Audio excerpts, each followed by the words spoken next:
Itu adalah salah satu pengalaman yang mungkin tidak bisa saya lupakan yang terjadi selama saya berkarir sebagai tenaga kesehatan ya. Jadi saya saat ini sedang bertugas di satu daerah terpencil pedalaman Kapuas Hulu, pedalaman Kalimantan di daerah Kapuas Hulu.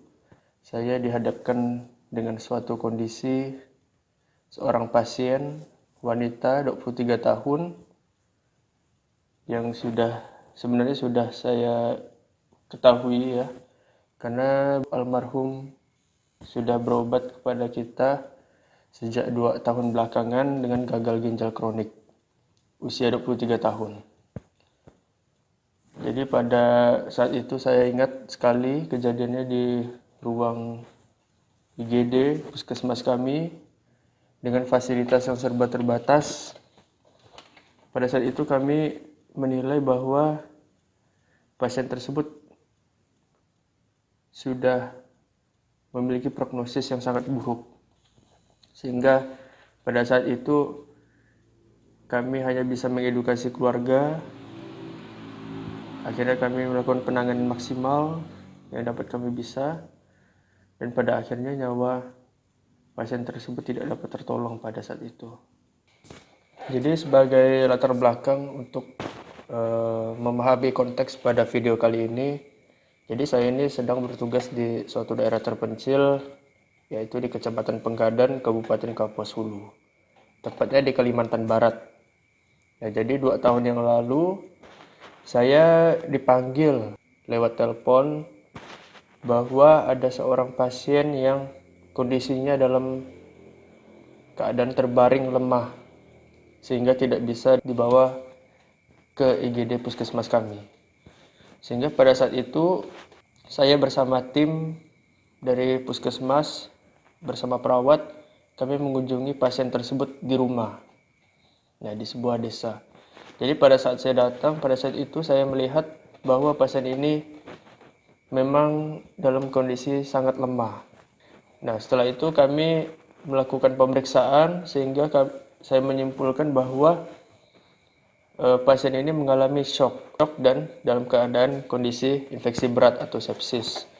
Sehingga pada saat itu saya bersama tim melakukan penanganan pertama dulu, sehingga setelah dia dapat ditransfer, kami melakukan transfer di IGD puskesmas kami. Nah, setelah stabil, setelah kami asesmen ulang, kami nilai ulang, kami menduga adanya suatu keadaan yang mengarah ke keadaan gagal ginjal akut pada saat itu ya, karena produksi urinnya itu sama sekali tidak ada. Nah, jadi pokoknya secara klinis ini ada masalah ginjal. Karena keterbatasan alat diagnosa di puskesmas ya, seperti kebanyakan pada puskesmas pada umumnya di Indonesia, sehingga kami menilai bahwa kasus ini adalah kasus yang harus dirujuk ke fasilitas kesehatan tingkat lanjut. Nah, kemudian kami menghubungi rumah sakit di kabupaten, kami melakukan perujukan. Alhamdulillah pada saat itu kondisi pasien sudah mulai stabil. Tanda-tanda vitalnya sudah mulai stabil, pasien sudah mulai dapat bicara, sudah tidak sesak, dapat makan apa segala macam. Akhirnya kami melakukan persiapan untuk transfer pasien ke rumah sakit rujukan di Kabupaten Kapuas Hulu yang jaraknya kurang lebih 2 jam kalau dari tempat kami. Nah, setelah sekian lama dirawat di Rumah Sakit Putus Ibau, akhirnya pasien ini stabil sehingga datang lagi kontrol kepada kami, dan kami mendapatkan konfirmasi bahwa pendapat dari dokter spesialis di rumah sakit rujukan tersebut bahwa ini adalah suatu kondisi yang mana sifatnya adalah irreversible, suatu kondisi penyakit, yaitu gagal ginjal kronik, yang mana sudah disarankan untuk melakukan tindakan cuci darah atau hemodialisa. Yang menjadi dilema pada saat itu adalah pihak keluarga pasien maupun pasien pada saat itu memilih untuk menunda tindakan cuci darah. Yang mana sebenarnya pada saat itu kondisi pasien tersebut adalah mengalami gagal ginjal stadium akhir yang memang mengharuskan adanya tindakan hemodialisis atau cuci darah tersebut sesuai penilaian klinis, indikasi penilaian klinis. Nah, yang menjadi masalah memang pasien ini sudah kami arahkan untuk membuat mengurus administrasi BPJS. Jadi untuk JKN itu sebenarnya dapat memudahkan, sangat-sangat memudahkan dalam segi biaya untuk pengobatan pasien. Namun yang jadi masalah adalah pada saat 2 tahun yang lalu, itu fasilitas hemodialisa terdekat dari fasilitas kesehatan kami adalah di ibu kota provinsi, di Pontianak, yang jaraknya itu 600 km lebih. Yang kalau jarak tempuhnya itu sekitar lebih dari 12 jam. Yang mana akses jalannya tersebut sebenarnya tidak mudah. Itu berbukit-bukit, banyak lubang dan sebagainya. Yang mana membutuhkan biaya juga. Nah, itu. Jadi walaupun sebenarnya sudah kami negosiasi dengan keluarga, kami bekerja sama juga dengan rumah sakit juga sudah melakukan penata laksanaan yang maksimal. Maksud kami rumah sakit yang di Kabupaten Putu Sibau sudah melakukan penata laksanaan yang maksimal, sudah diedukasi. Kami juga di desa, di kecamatan sudah melakukan edukasi maksimal. Pihak pasien dan keluarga tetap keberatan untuk melakukan hemodialisa di Pontianak pada saat itu. Karena hanya di Pontianak yang waktu itu ready untuk fasilitas hemodialisa, untuk pemasangan akses hemodialisa dan segala macamnya.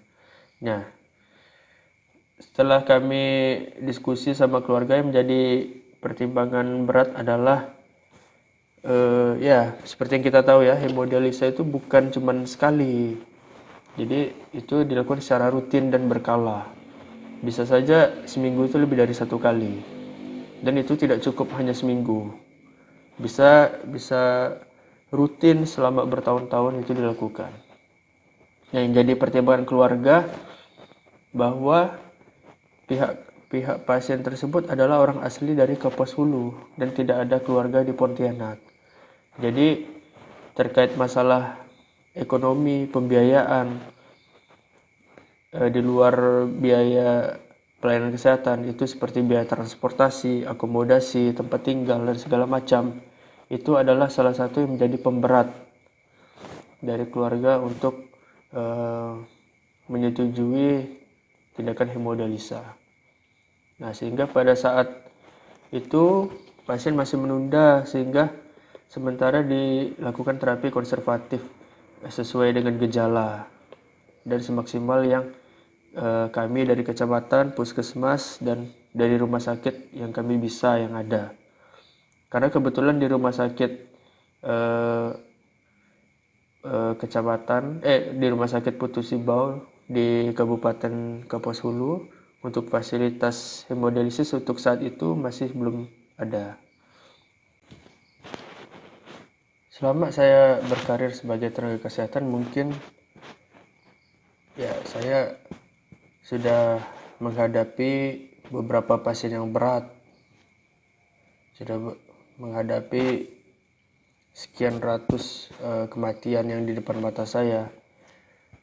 Nah, itu hal yang sering terjadi untuk tenaga kesehatan. Namun pada peristiwa 15 Januari 2023 ini adalah salah satu peristiwa yang cukup membuat kami merasa emosional. Karena pada saat itu saya cukup kecewa. Ternyata untuk pelayanan kesehatan di Indonesia ini masih belum merata.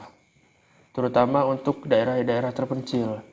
Mungkin ini adalah salah satu kisah yang saya ceritakan ini mungkin adalah salah satu bagian kecil atau potret kecil masalah kesehatan di daerah-daerah marginal, di daerah-daerah pinggiran atau daerah pedalaman yang belum mendapatkan fasilitas kesehatan yang memadai. Nah, mungkin disclaimer di sini saya tidak ada bermaksud untuk mewakili institusi atau apa segala macam ya. Di sini saya memang murni untuk membuat dokumentasi pribadi saya ya. Ya, saat ini pun YouTube saya pun masih 13 subscriber ya. Jadi ini memang murni untuk dokumentasi pribadi.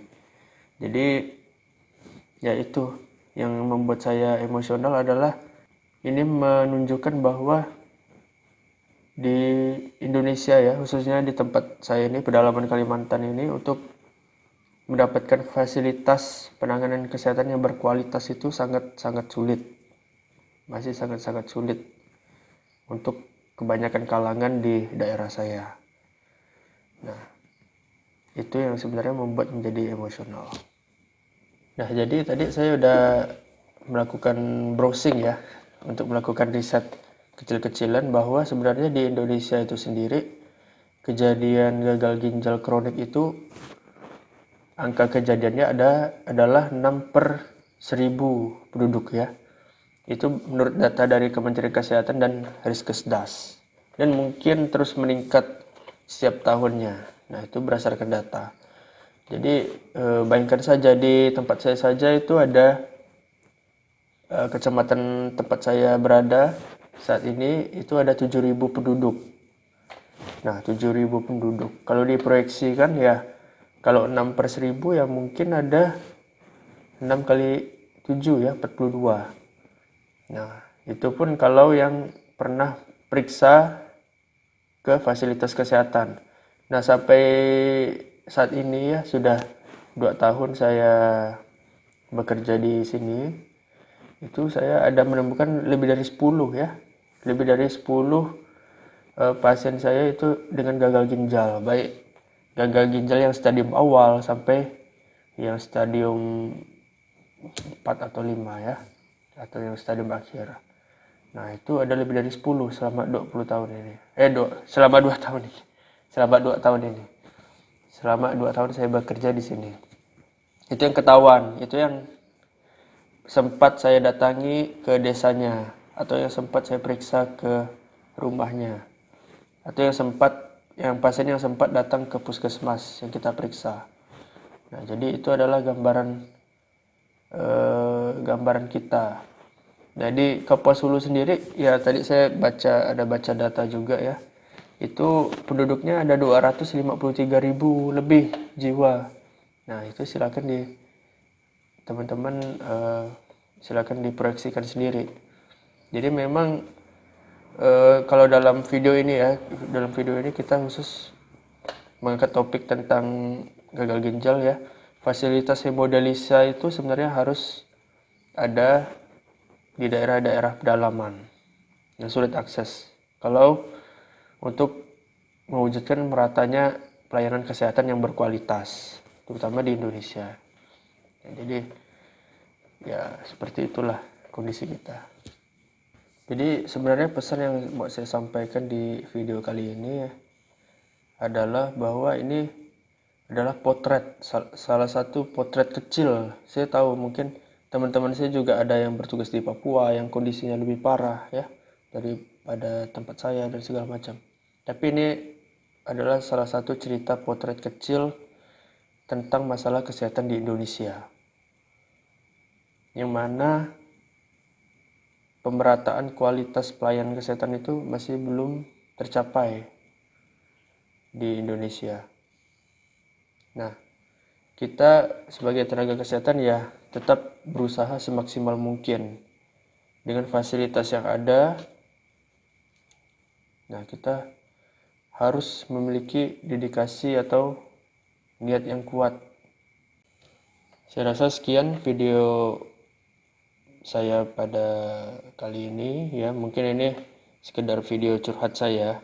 Kalau mau diambil hikmahnya alhamdulillah. Kalau misalnya pun saya ada salah kata, saya mohon maaf. Sampai ketemu di video selanjutnya.